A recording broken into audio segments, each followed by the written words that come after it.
Gente, antes de nós abrirmos a Bíblia para pregação, você que está aqui, abre nossa transmissão por gentileza, dá um like no vídeo.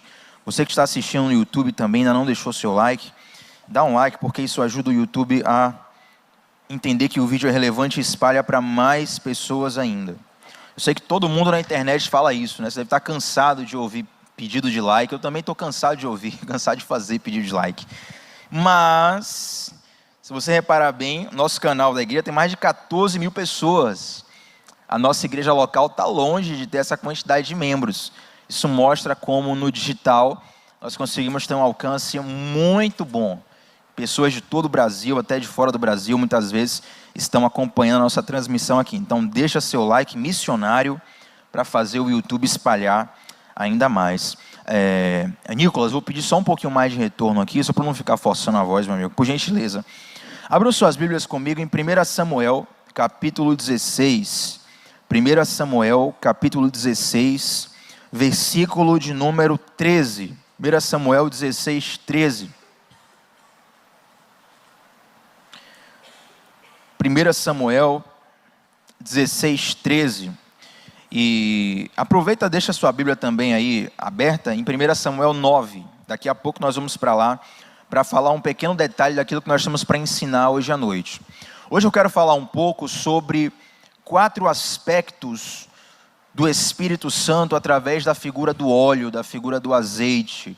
O Velho Testamento ele é muito recheado de simbologias, e essas simbologias, quando ensinadas, quando explicadas, elas têm uma aplicação profunda em nossas vidas. Até hoje, os símbolos, eles possuem uma força muito grande, né? Mesmo que na nossa cultura isso não seja tão ensinado, mas símbolos carregam significados e forças muito maiores do que o que a gente pensa. Quem trabalha com marketing, com publicidade, sabe muito bem disso, né? Por que a Nike paga caríssimo para que um jogador use uma camisa com um risquinho bem pequeno aqui no peito? Porque ela sabe que aquilo afeta profundamente a sua tomada de decisão na hora da compra de um produto Nike. Porque você não compra o produto Nike, você compra a sua vontade, você paga pela sua vontade de parecer com aquela pessoa que usa aquilo. Da mesma forma, hoje é muito comum o cancelamento, né? Fulano de tal falou tal coisa, ninguém mais compra nada dele, ninguém mais dá like nele, ninguém mais segue ele. Ou seja, os símbolos associados àquela pessoa sofrem uma repressão, porque é muito forte essa coisa dentro de nós, por mais que os leigos não saibam, os profissionais estão muito por dentro disso. Então, quando nós mergulhamos no Velho Testamento, é muito natural que essas histórias estejam recheadas de símbolo que, olhando rapidamente, parece que é algo distante de nós. Mas quando você mergulha nisso, você percebe o quão atual, o quão profundo e quão necessário é tudo aquilo que nós vamos aprender. Amém? 1 Samuel 16, versículo 13, diz assim: Tomou Samuel o chifre de azeite e ungiu no meio de seus irmãos, e daquele dia em diante o Espírito do Senhor se apossou de Davi. E então Samuel se levantou e foi para Ramá. Vamos ler mais uma vez. E tomou Samuel o chifre do azeite e o ungiu no meio dos seus irmãos, e daquele dia em diante o Espírito do Senhor se apossou de Davi. Então Samuel se levantou e foi para Ramá.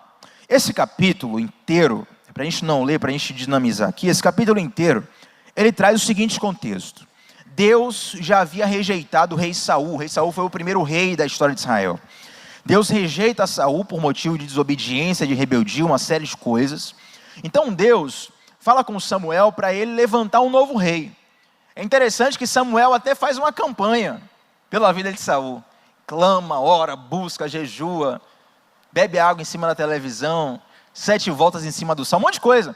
Aí Deus responde a Samuel, o profeta Samuel, dizendo assim: Samuel, não adianta orar por Saul, porque eu já o rejeitei. Então agora levante e vá na casa de Jessé, porque lá eu levantarei um novo rei na casa de Israel. Para você que gosta de profecia, de profético, aqui vai um ensinamento. Muitas vezes Deus vai te dar um entendimento parcial sobre o que você tem que fazer. Ele vai te dar uma direção que é um pouco nublada, um pouco neblinada. Você não consegue enxergar tudo. Aí vem um mau costume dos cristãos desse tempo. Nós, como geração, temos o péssimo costume de não nos movermos a não ser que Deus nos conte tudo antes. Ah, irmão Tiago, você faz o quê? Qual é o seu... Não, eu preciso primeiro saber qual é o propósito de Deus na minha vida. Queridos, pode ter certeza que as grandes pessoas que marcaram a sua área, ciência, esporte, artes, religião, literatura, provavelmente eles morreram sem saber qual era o propósito deles, eles só fizeram, entendeu? Tem uma goteira no teto, qual é o teu propósito? Tapa essa goteira, meu irmão. Aí nesse tapar goteira vai surgir o melhor tapador de goteira da história. Aí vai surgir o cara que pensou numa tecnologia para prevenir goteira. Aí depois que o cara ficou famoso, alguém vai dizer, o propósito dele era tapar a goteira. Mas como é que ele descobriu o propósito dele? Fazendo. John Wesley, o grande pregador, ele tinha até uma aplicação interessante sobre isso. Ele começou a ir para a faculdade, estudar várias coisas. Por quê? Porque ele não sabia para o que Deus o havia chamado. Então, na dúvida, como eu não sei para o que Deus me chamou, eu vou me capacitar em várias coisas. Entende? Nós, pelo contrário, ficamos paralisados. Então, perceba, Deus dá uma direção para Samuel que é parcial. Ele diz assim, ó, eu vou levantar um novo rei na casa de Jessé. Só que Jessé tinha muitos filhos. Imagine Samuel dizendo assim, não, eu só vou lá quando eu saber quem é o rei de fato. Preste atenção, na grande maioria das vezes na sua vida, você precisará se mover debaixo de uma direção que é parcial. É basicamente Deus falando, vem, que no caminho eu te explico. Até porque, se Deus te falar tudo o que você vai passar, você corre fora. Tem certas coisas na fé cristã, na caminhada da fé, que se Deus chegar para você e falar que você vai passar, você vai ser cancelado, crucificado, apedrejado, tua família não vai te entender, você vai perder isso, aquilo. Você olha, você se assusta para isso aí, eu estou fora disso aí, viu Deus? Chama outra pessoa aí, estou fora. Então, até para uma pedagogia para o teu coração, Deus não fala tudo antes. Quem está entendendo aqui? Mas Samuel, ele é fiel, ele vai até a casa de Jessé, e ele começa, para resumir a história, a chamar os filhos de Jessé, para sentir aquilo que nós chamamos hoje de confirmação. Ele queria sentir uma confirmação. Então passa o primeiro filho de Jessé, o segundo, o terceiro, o quarto, o quinto, o sexto, etc. E ele não sente aquela confirmação no coração. Detalhe, os filhos de Jessé eram guerreiros valentes, bonitos, bem preparados. Então toda vez que via um menino daquele, um homem formado daquele, jovem, mas um homem, né, Samuel falava, não, certamente vai ser esse cara. Mas a gente fala hoje, não deu match, entendeu? Samuel olhava assim, não é esse aqui. Até o ponto em que passa todo mundo, e Samuel fica meio confuso, ele fala assim, mas acabaram os teus filhos? Porque ele tinha certeza que o rei sairia daquela casa. Mas nenhum daqueles filhos de Jessé tinha dado match, tinha batido a confirmação, ele não tinha sentido paz, né? Então, ele fala assim, acabaram os seus filhos? E Jessé fala, não, tem um menino lá, o Davi, está atrás das malhadas, que está lá cuidando das ovelhas. Davi não foi nem chamado para passar na avaliação para ser o rei de Israel. E Samuel fala assim, nós não vamos nem comer enquanto ele não chegar. É interessante que nesse interim, Deus tem um diálogo com Samuel. Tudo isso está no texto de 1 Samuel 16. Né? Se a gente fosse ler para explicar tudo aqui, a gente ia gastar um bom tempo. Então já vou logo para a explicação. E nesse tempo, Samuel tem um diálogo com Deus. Na verdade, Deus, ele começa a ajustar o coração de Samuel. Ele fala assim, ó, Samuel, não olhe para a aparência e nem para a altura de ninguém. Mas olhe, porque você vê como o homem vê, mas eu vejo diferente. Eu olho para o coração. É interessante que muitas vezes a gente fala assim, ó, e Deus falou, não olhe para a aparência, olhe para o coração. Só que Deus fala, não olhe para a aparência e nem para a sua altura. Por que que Deus fala, não olhe para a aparência nem para a sua altura? Só para você ler comigo, 1 Samuel 16, versículo 7. Se puder projetar, Ailton, por gentileza. Olha o que diz. Porém o Senhor disse a Samuel, não atentes para a sua aparência, nem para a sua altura. Aí você pensa, mas o que tem a ver Deus falar sobre a altura de alguém. Então eu te peço para você ir comigo lá para 1 Samuel capítulo 9. Vai lá rapidinho, 1 Samuel 9, versículos 1 e 2. Você vai ter a descrição de Saul. Olha só. Havia um homem de Benjamim, cujo nome era Quis, filho de Abiel, filho de Zeror, filho de Becorate, filho de Afias, benjamita, homem de bens. Só nome bom para você botar no seu filho aí, irmão. Vou até repetir aqui, ó, ficar com sugestão aí quem está grávida, toma posse aí agora. Ó, o nome do cara era Quis. Não é Quis de beijo, não. É Quis de Q-U-I-S. Quis, ele quis. Qual o seu nome? Quis. Filho de Abiel, nome maravilhoso. Filho de Zeror, com R no final, outro nome maravilhoso. Filho de Becorate, filho de Afias. Só nome maravilhoso. Benjamita, homem de bens. Tinha ele um filho, cujo nome era Saul. Agora preste atenção na descrição de Saul. Moço e tão belo, que entre os filhos de Israel não havia outro mais belo do que ele. Então talvez você esteja imaginando aí, se você olhar para mim vai ficar mais fácil entender quem era Saul. Não entendi a risada, por que, Léo? Brincadeiras à parte. Vamos lá, perceba. Moço e tão belo, que entre os filhos de Israel não havia outro mais belo do que ele. E desde os ombros para cima sobressaía todo o povo. Ou seja, o cara mais alto de Israel batia no ombro de Saul. Aí Deus chega para Samuel e fala assim, ó, não olhe para a aparência e nem para a altura. Por quê? Porque Samuel estava procurando um novo Saul. Afinal de contas, Saul até aquele momento era o único rei da história de Israel. Você perceber bem, parar para pensar bem, Samuel está sendo zeloso. Por exemplo, existem milhares de pastores pelo Brasil. Mas vamos supor que só existisse o pastor Diogo Dantas, no Brasil inteiro. Aí você vai lá para a Austrália, abrir uma igreja. Qual o pastor que você vai ter como referência? Pastor Diogo Dantas. Porque ele vai ser o único. Você vai querer até gesticular como ele, falar como ele. Daqui a pouco você vai começar até a gaguejar como ele. Porque é a única referência. Não é carnalidade não, você está buscando a referência que você tem. Mas aí Deus fala assim, olha, não olhe para a aparência nem para a altura. Eu vejo o coração, eu vejo diferente. O que é que isso nos ensina? É que Deus não se move por estereótipos. Deus se move por fundamentos.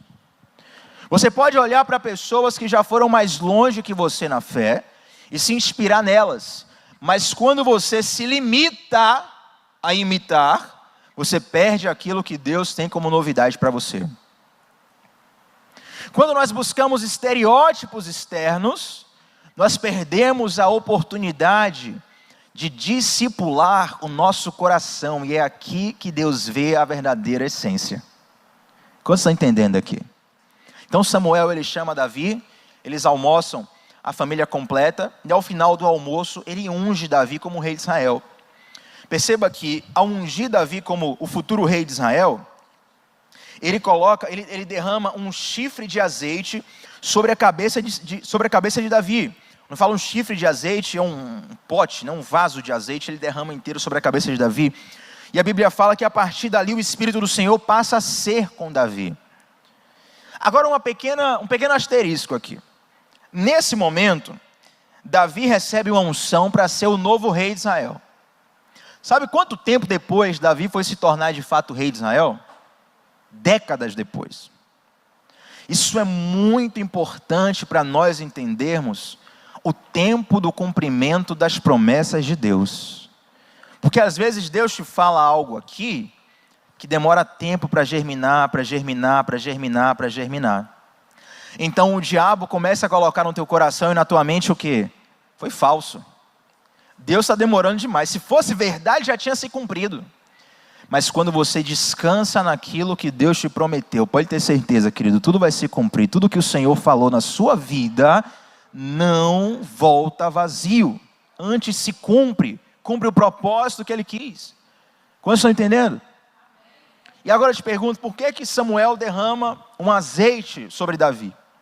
Agora eu quero te mostrar que na Bíblia, o Espírito Santo ele é figurado por diversas formas, dentre elas o azeite, o óleo.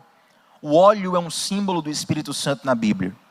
E o óleo, basicamente, o azeite, lá em Israel, ele era tirado através de uma prensa. Tanto que a palavra Getsemane, o jardim do Getsemane, onde Jesus orou e falou: Pai, que passe, se for possível, passe de mim esse cálice, onde Jesus suou sangue. O jardim do Getsemane significava jardim da prensa de óleo, porque ali era feita a prensa de óleo. Então naquele momento, simbolicamente, Jesus está sendo prensado, ao ponto que ele pede para aquele cálice passar por ele, ao ponto dele sangrar pela sua pele. Então naquele momento, Jesus está sendo prensado, mas algo está sendo gerado ali através de Jesus. Então muitas vezes, o trabalhar de Deus em nossa vida, ele não é tão confortável quanto a gente imagina. Retomando a minha caixinha de perguntas de ontem, eu nem lembro qual foi a pergunta da pessoa, mas eu respondi assim: o evangelho fácil existe, mas não funciona. Porque veja, um médico bom é o médico que te dá o que você quer, o que você precisa. E às vezes o que você precisa nem sempre é algo saboroso. Uma pessoa que está com câncer, muitas vezes ela vai ter que passar por uma quimioterapia. E meu irmão, quimioterapia é o inferno na terra. Porque a pessoa ela vai praticamente morrendo aos poucos ali até, sabe? Mas aquilo, o objetivo final não é matar a pessoa, é curá-la. Então muitas vezes você tem que guardar isso no seu coração com todas as forças. Muitas vezes o trabalhar de Deus na sua vida vai envolver um profundo desconforto. Eu lembro quando eu era pequeno, eu pegava 2 paralelepípedos assim, e quem já comeu licuri aqui, irmão? Licuri, né? Tá, licuri, amara, licuri, né? E muita atenção àquele versículo onde está escrito licuri é licuri. Licuri não é coco pequeno, está escrito na palavra. Se não está, deveria. Aí eu pegava os paralelepípedos, pá, esmagava o licuri, aí comia. Daqui a pouco tinha uma lagarta dentro do licuri. Quem lembra? A lagarta, ela luta, né? Mas ver a lagarta é bênção. O negócio é quando você vê só metade da lagarta, porque a outra metade você já comeu. Era a luta. Mas quero que você pegue agora essa história do licuri, para entender um pouco da prensa do azeite. Por quê?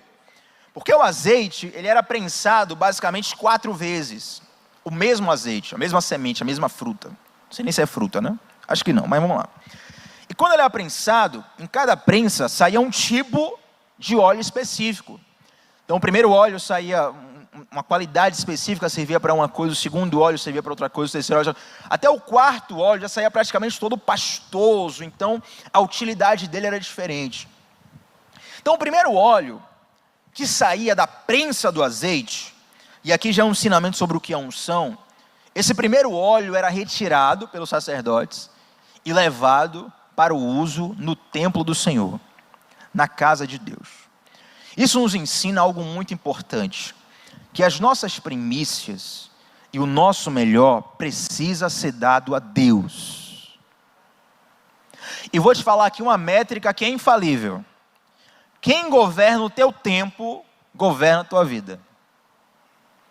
Quem governa o teu cronômetro, governa a tua vida.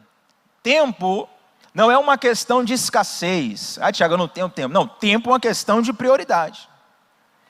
O cara mais pobre do mundo e o cara mais rico do mundo, os dois têm 24 horas. O mais inteligente e o menos inteligente tem 24 horas. O mais alto, o mais baixo, o mais feio, o mais bonito, o mais gordo, o mais magro. Todos nós. Agora, como nós utilizamos esse tempo é que faz a diferença. Muitas pessoas estão vivendo uma relação com Deus, onde elas tentam encaixar Deus na sua rotina. Você vai fracassar. Se você tentar encaixar Deus na sua rotina, fatalmente você vai fracassar. O que você tem que fazer é encaixar a sua rotina em Deus. Aí talvez você fale assim: mas Tiago, se eu te contar aqui a minha rotina, você não acredita, eu não tenho tempo, queridos. Você serve a um Deus que é o dono do tempo. E eu posso até te dizer uma coisa: quanto mais atarefada é a sua rotina, provavelmente você tem muitas responsabilidades. E provavelmente você precisa orar mais ainda, porque tem muita responsabilidade na sua mão. A oração, ela traz um efeito bem interessante. Isso aqui, para ser sincero, é algo que eu observei na minha vida. Eu não ouvi alguém falar, eu observei na minha vida e Deus começou a ministrar. Mas preste bem atenção. Não sei se acontece com você. Às vezes você tem todo o conhecimento, toda a técnica para executar algo profissional, ou você tem um entendimento mais ou menos ali da direção que você tem que tomar, você sabe o que fazer, você até já fez antes, mas a sua mente está meio embolada, sabe? Você senta no computador e dá aquela crise de criatividade, advogado vai fazer uma peça, uma petição, o cara não sabe escrever, travou tudo, está tudo embolado, ele está ansioso, está agoniado.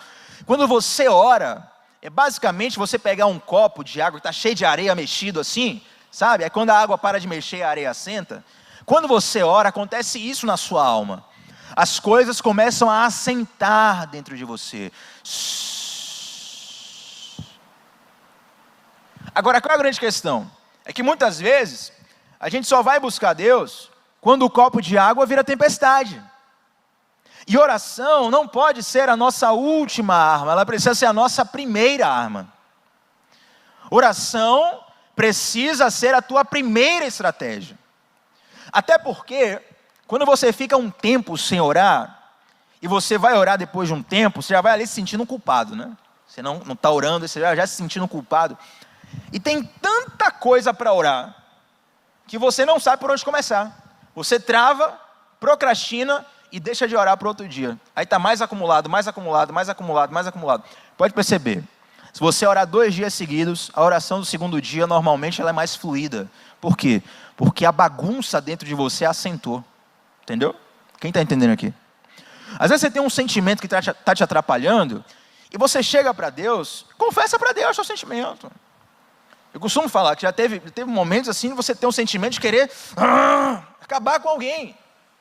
Tiago, como é que você fala diante de Deus isso, se Deus ensinou o contrário? Tem que perdoar, mas você não quer perdoar. Tem que deixar passar, mas você quer se vingar. Você chega para Deus e fala exatamente o que você está sentindo. Por quê? Porque quando eu chego para Deus e coloco diante de Deus um sentimento que está dentro de mim, do jeito que ele está, irmão, do jeito que está, pode ser o pior sentimento do mundo. Deus, eu quero acabar com tal situação, acabar com fulano, acabar com tal instituição, acabar com tal ideia. Você oferece aquele sentimento no altar de Deus e aprenda uma coisa: tudo que você entrega a Deus, Ele te devolve melhorado. Então quando você tem um sentimento ruim, quando você está vivendo uma tentação, onde você está ali à beira de cair na tentação, você oferece a Deus, Ele ajusta aquilo dentro de você. Percebe? Portanto, o primeiro óleo, o melhor óleo, ser oferecido a Deus, nos ensina que as nossas primícias precisam estar diante de Deus. Eu tenho observado que o Evangelho no mundo todo, principalmente no Brasil, ele cresce muito nas iscas, nos gatilhos que atraem as pessoas. Venha para o Evangelho, venha para Jesus e seus problemas vão acabar. Venha para Jesus e sua vida toda vai se resolver. E essas são promessas falsas.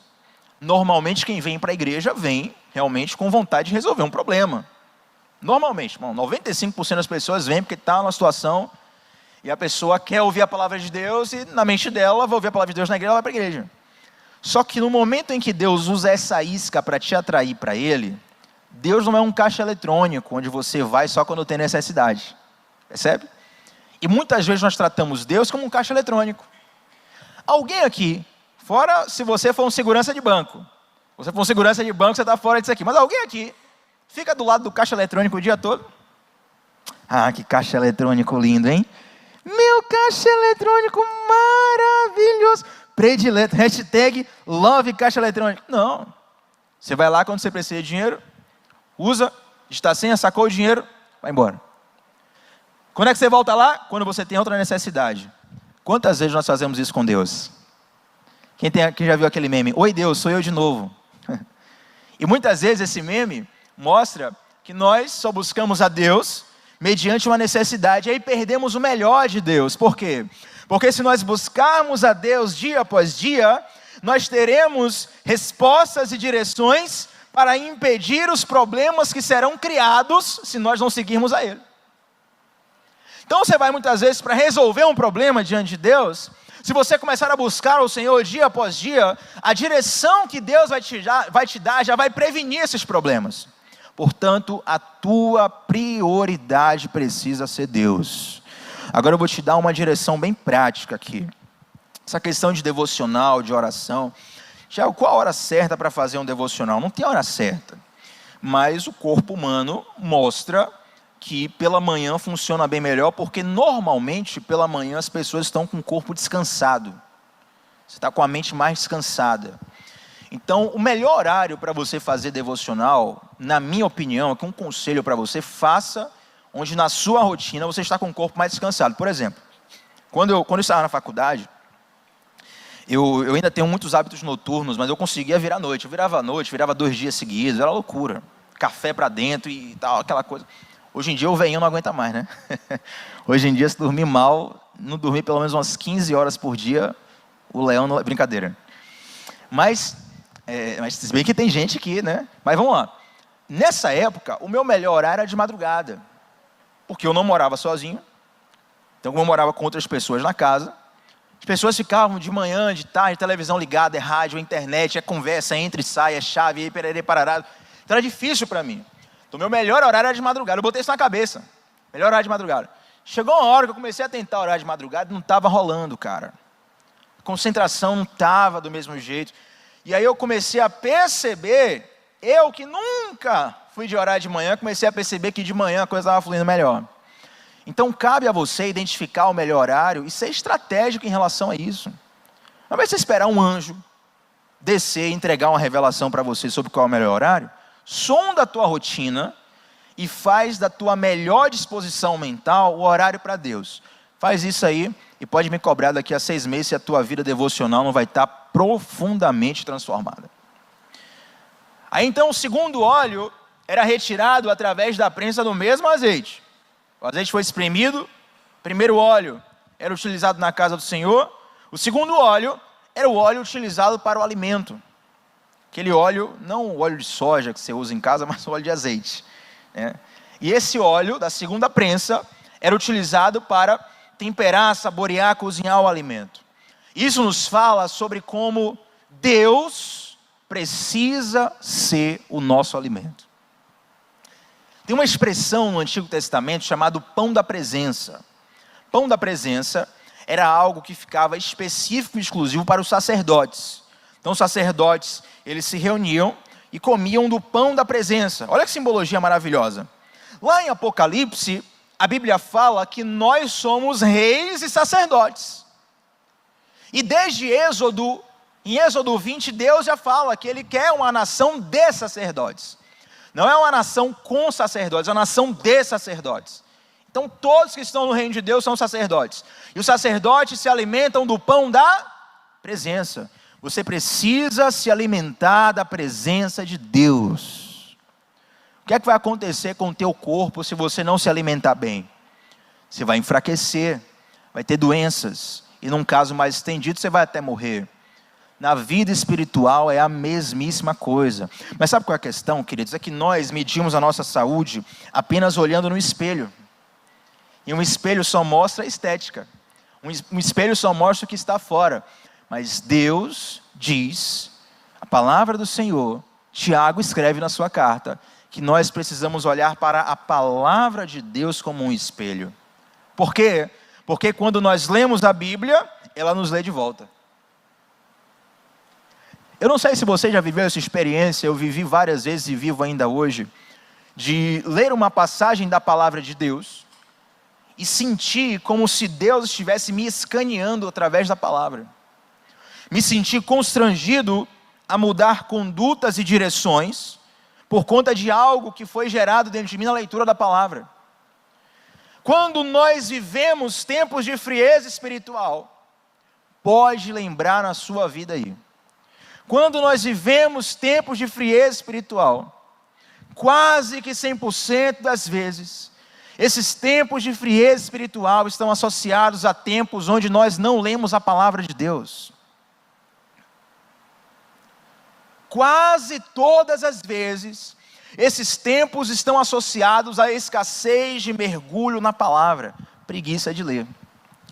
Aí você deixa de ler, fica fraco, fica frio. Aí depois você vem aqui, irmão Tiago, coloca a mão na minha cabeça porque eu estou mal com Deus. Mas olhe, eu posso colocar a mão na sua cabeça e orar por você, mas eu não posso me alimentar no seu lugar. Imagina que eu esteja com fome agora. e dê aqui uma hipoglicemia. Eu preciso comer. Não tenho como chegar e falar assim: Léo, estou pregando agora, você pode ir lá na cantina e comer um prato de comida para mim? Por quê? Porque é uma experiência pessoal. Quem está entendendo aqui? Você não pode terceirizar a sua espiritualidade, porque ninguém vai te sustentar a não ser Deus. Não dá para você pegar um robô, um bot, no mundo digital, e colocar esse robô para ter relacionamento com Deus. Deus quer ter relacionamento com você. E quando você se alimenta da presença de Deus, você vai ficar forte. Agora, só uma coisa. Certa vez eu estava treinando no estádio lá do interior, escolinha de futebol, né? E treinando no estádio, aí teve um treinamento físico de dar tiro, corrida, né, gente? Não era tiro, corrida. Saí daqui da linha de fundo até o meio campo, assim, correndo, pá, pá, pá. Aí eu dei um tiro e me senti meio estranho, né? Senti estranho, assim, fraco e tal. Rapaz, estranho. Aí eu vinha do meio campo, voltando lá, você faz a corridona lá e depois você volta andando, né? Aí senti meio mal. Aí chegou minha vez de novo, segundo tiro. Quando eu terminei a corrida, meu irmão, começou tudo a escurecer minha vista. Até hoje eu não sei como que eu cheguei no vestiário. Eu já estava esperando eu desmaiar no campo. E já orando a Deus, falei: Deus, só não deixa eu morrer aqui. E aí, nas minhas vistas, é como se eu tivesse de olho fechado, assim, ó, andando na direção do vestiário, já passando mal. E aí sentei, o professor veio me perguntar o que aconteceu. Eu não tinha nem força para falar o que tinha acontecido. E aí depois, ele começando a falar o que eu estava sentindo, ele falou: isso é provavelmente você não se alimentou direito. Você comeu que horas hoje? Você comeu o quê? Quando eu fui falando, ele falou: tá vendo? Porque a alimentação é algo prévio. Você não pode esperar estar fraco para se alimentar. Você precisa manter a sua dieta com Deus regular. Agora deixa eu te ensinar uma coisa. Ninguém fica saudável com a dieta de um dia só. Seria uma bênção se eu pudesse, né? Hein, Léo? Chegar ali segunda-feira, falar: Deus, hoje eu vou fazer uma dieta que vai valer pelo ano todo. Não tem como. Nós estamos numa quarta-feira, provavelmente na segunda-feira um monte de gente começou a dieta. Na terça-feira, metade já desanimou. Hoje todo mundo já entregou. Não, Thiago, feriado, semana que vem a gente recomeça a dieta. É assim ou não é, gente? Confessa o pecado aí. Não tem como você ficar saudável com a dieta de um dia só. Thiago, como é que um crente faz uma dieta espiritual de um dia só? Simples. É quando ele vive uma vida, uma rotina completamente distante de Deus, mas ele vem no culto na esperança de compensar a distância semanal que ele tem de Deus. Então ele limita a espiritualidade dele a um culto de 1h30, 2 horas. Enquanto na verdade, Deus quer ter um relacionamento diário com você.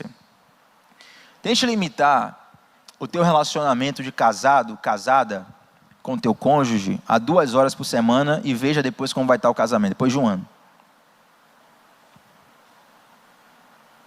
Tente ter um relacionamento que não é intenso e depois veja a saúde desse relacionamento tempo depois. Nós precisamos entender que se alimentar da palavra de Deus não é uma questão de gosto, não é uma questão de talento, não é uma questão é questão de vida, querido. Nós precisamos comer da presença de Deus. Às vezes nós estamos aqui cantando, tocando. É interessante que algumas coisas que a gente fala, tem gente que não canta, não é do Ministério do Louvor, e fala: isso aí não é para mim não. Mas toda igreja precisa entender cultura de adoração, né? Por exemplo, domingo foi a última vez que eu ministrei aqui, foi um tempo tão bom. Eu falei com a banda assim, falei: poxa, vocês tiveram uma interpretação de ambiente muito boa. E você pode reparar, às vezes, isso aqui é qualquer Ministério de Louvor, às vezes ficam só os instrumentos tocando, né? A gente começa bem suave, aquela coisa. E isso é uma forma de tentar discernir o ambiente, tentar discernir um pouco a vontade de Deus. Não é só cantar 4 músicas, fazer um set. Não, às vezes você fica ali, o tecladista fica ali, ó. Aí depois de 2 minutos entra o cara: onde o Espírito de Deus está, eu sou livre. Aí você vai. Aí você fica ali. Porque no início você está aéreo. Aí daqui a pouco começa a tocar música, aquilo começa a alinhar teu coração, começa a mexer. Aí daqui a pouco a banda cresceu: liberdade está nesse. E de repente, no meio da adoração musical, você começa a discernir o ambiente. O que é discernir o ambiente? É você sentir que Deus está ali fazendo algo dentro de você. E não apenas sentir, porque nem sempre a fé vai ter o sentimento, mas é você perceber. Perceber, opa, algo está mudando aqui dentro de mim. Eu não sei explicar, mas algo está mudando. Então, quando isso acontece, é a presença de Deus alimentando o teu coração. Então, alguns vão confessar a Deus um pecado. Outros vão receber de Deus uma direção sobre uma decisão. Outros vão entender a vontade de Deus para uma área específica da vida. Outros vão só se deleitar romanticamente na presença de Deus. Outros estão com uma ira e vão ter o seu coração acalmado. Outros estão lerdos demais e vão tomar uma atitude diante de Deus. Sabe, ambientes. Eu vou utilizar uma expressão que é errada a expressão, mas você vai entender melhor do que tudo que eu falei aqui. Esse ambiente de adoração musical, ele é feito para te pilhar na presença de Deus. Sabe? Porque pilhar da ideia de manipulação, né? Mas você vai entender melhor. É para te pilhar mesmo. Ô irmão, você entra num lugar que você fica assim 24 horas só ouvindo funk proibidão. Você vai sentir vontade de fazer o quê? Algumas letras que estão por aí, alguns livros que foram lançados por aí, alguns filmes que estão por aí. Porque é conteúdo que você coloca para dentro da sua alma. Então, no momento onde a igreja se reúne para orar e para adorar, aquele ambiente ele está entrando dentro de você também. Entende? Uma pessoa me perguntou, tomando a caixinha de perguntas, né? A pessoa me perguntou assim, como fazer, porque eu entreguei algo a Deus e estou querendo tomar de volta. A pessoa falou isso. Não, mas acontece, acontece. Namoro então, meu irmão, é uma luta, viu? Você entrega, não Deus, eu te entrego meu namoro, daqui a pouco você está pedindo para voltar, aquela luta. Aí você bloqueia, desbloqueia, você faz fake, aí volta a falar com a pessoa, é confusão total. Assim, ó. Pessoa, como fazer? Entreguei a Deus algo, agora eu quero tomar de Deus. Eu falei assim, olha, muito natural, e quando você entrega a Deus, a sua carne relute. Isso é natural. Pode acontecer um caso ou outro, de você entregar algo a Deus, e você nunca mais voltar atrás. Mas o mais comum é você entregar, como um ato de fé, e a sua carne relutar. Aí você fica, rapaz, entreguei, será que eu não entreguei na pilha? Será que eu não entreguei porque eu estava emocionado? Será que eu não... Então, você precisa de um ambiente que vai te ajudar a tomar as decisões que Deus quer que você tome. Quantos estão entendendo? Então, quando você fica lá o tempo todo, não sou contra isso, mas você fica lá o tempo todo, só coach, mentoria, não sou contra isso, tá? Não sou contra. Mas você faz tudo isso e não se alimenta da palavra de Deus que vai ordenar o teu espírito para tomar uma decisão, você está perdendo a oportunidade de ter uma boa decisão. É como você entrar numa luta enfraquecido. Então, se você não está munido da palavra, o que acontece? Você entrega a Deus e depois quer tomar de volta de Deus. Quando você está baseado na palavra, isso é como se os seus músculos espirituais estivessem fortes para sustentar a decisão que você tomou. Porque em alguns momentos, algumas decisões que Deus vai te direcionar são verdadeiramente difíceis. Mas o Senhor sempre honra coração obediente. O terceiro óleo era um óleo utilizado para lamparina, para acender as lamparinas. E é interessante como na parábola das 10 virgens, as 10 eram virgens, as 10 eram puras, as 10 dormiram, as 10 acordaram, mas só 5 entraram na festa. Por quê? Porque só 5 tinham azeite na lamparina. O azeite na lamparina significa a chama do nosso amor por Jesus. O fogo da paixão que nós temos por Jesus. E sem azeite, ou seja, sem relacionamento com o Espírito Santo, a nossa chama de amor por Deus, ela apaga, na hora. Sem experiências com Deus, ela apaga. Por que no meu coração arde muitas vezes o desejo de que vocês vivam experiências sobrenaturais? Porque aquela experiência sobrenatural, ela era uma pregação prática para você. Entende? Então eu posso contar aqui 10 testemunhos de expulsão de demônio.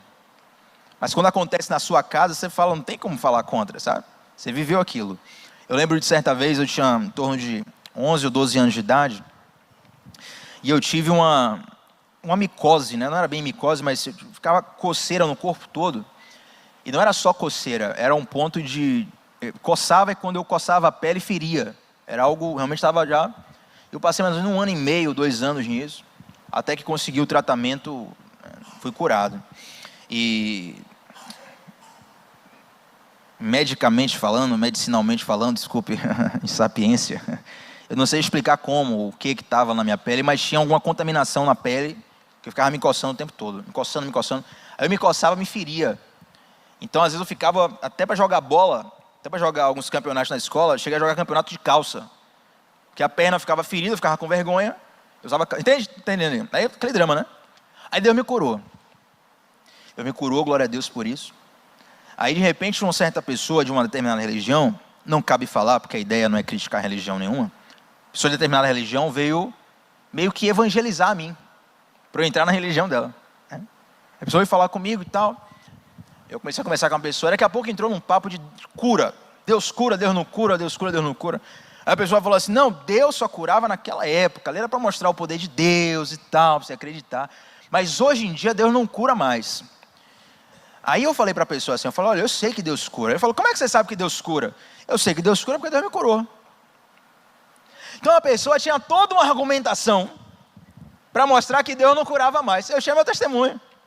Eu sei que Deus me curou, porque o resultado da cura é que eu estou curado. Entende? Então uma experiência que você tem com Deus, uma experiência que você tem com o Espírito Santo, isso é azeite para manter a tua lamparina acesa. Porque vai chegar horas que na sua mente não haverá argumentação suficiente para você lutar contra pensamentos contrários. Mas a fé é uma convicção maior do que pensamentos. Gente, entenda uma coisa, fé não é ganhar um debate. Fé é uma convicção que vai além de qualquer argumento. A Bíblia diz, o apóstolo Paulo fala que o Espírito de Deus testifica em nós que nós somos filhos de Deus. Perguntar uma coisa aqui, alguém aqui já viu Deus? Alguém tem um retrato com Deus? Alguém tem uma selfie com Deus? Ninguém? Mas como é que você sabe que Deus existe? Tem algo dentro de você mais forte do que qualquer argumento que testifica que Deus existe, que Ele te ama, que Ele te escolheu. Essa chama não pode se apagar nunca. E o quarto exemplo, já chamo o ministério de louvor aqui, vamos encerrar já. O quarto espremer do azeite, quando o azeite já está completamente pastoso, é um espremer que gera um óleo que é utilizado para o sabão. Aquele azeite que faz sabão. E um detalhe sobre o sabão, olha que coisa simples, mas profunda. Imagine que alguém hoje descubra uma fórmula para fazer o melhor sabão do mundo. Bota aqui, ó. Esse sabão aqui é o melhor sabão do mundo. Tira todas as impurezas. Esse sabão é tão forte que se você torcer para o Bahia, passar ele em você, você vira vitória. Tira as impurezas. Glória. Abusando do beijoca que está ali. Sabe? É o melhor sabão do mundo. Só que o melhor sabão do mundo, ele não funciona se você não passar ele em você. Deus tem tudo o que você precisa. Mas não é sobre saber de Deus, é sobre experimentar Deus. Se eu olhar a notícia desse sabão numa revista, isso não me faz limpo. Se eu olhar esse sabão numa vitrine de loja, isso também não me limpa. Se eu ouvir ou ver um vídeo sobre esse sabão, isso também não me transforma. Vou continuar fedendo, vou continuar mal, vou continuar impuro. O que é que muda? É você ter uma experiência com aquele sabão, ter contato com aquele sabão. Deus não é alguém para você ficar sabendo sobre Ele. Deus é alguém para você se relacionar com Ele. Quantos creem isso aqui? Se coloque de pé nesse lugar.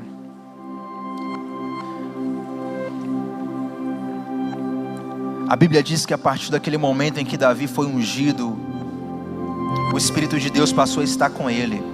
E eu te faço um desafio nessa noite. Eu te faço um desafio nessa noite. Faça um voto com Deus. Faça um voto com Deus. Nessa noite nós vamos cantar uma canção. Faça um voto com Deus sobre intensificar o seu relacionamento com o Senhor.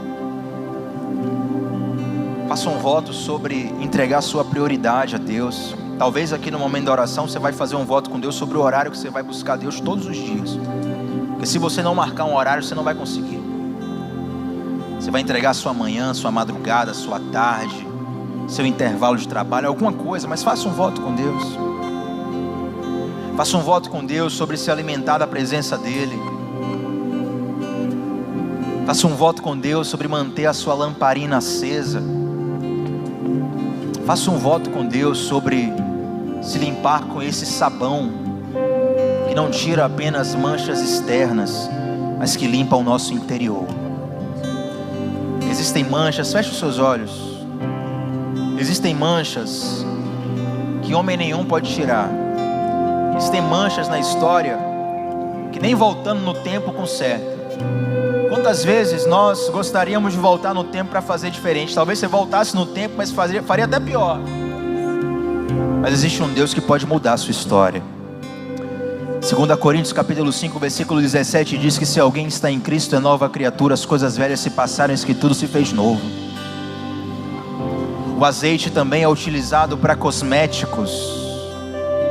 Isso diz respeito a Deus ter a capacidade de embelezar a sua história. Deus tem a capacidade de perfumar você, de tornar você lindo, de fazer a sua história ser recheada pelo bom aroma de Cristo. Não foi à toa que o Senhor te trouxe aqui, não foi à toa que você está conectado nessa transmissão. No momento em que essa oração estiver sendo cantada, faça um voto com Deus. Ele tem um novo tempo para nós.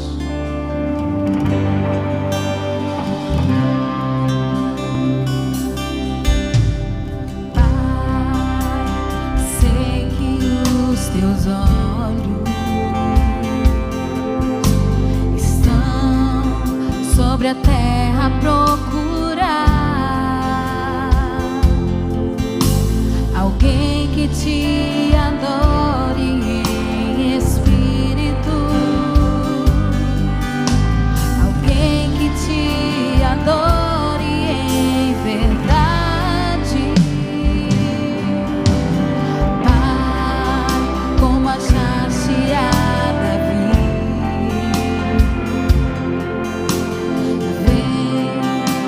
Derrama sobre mim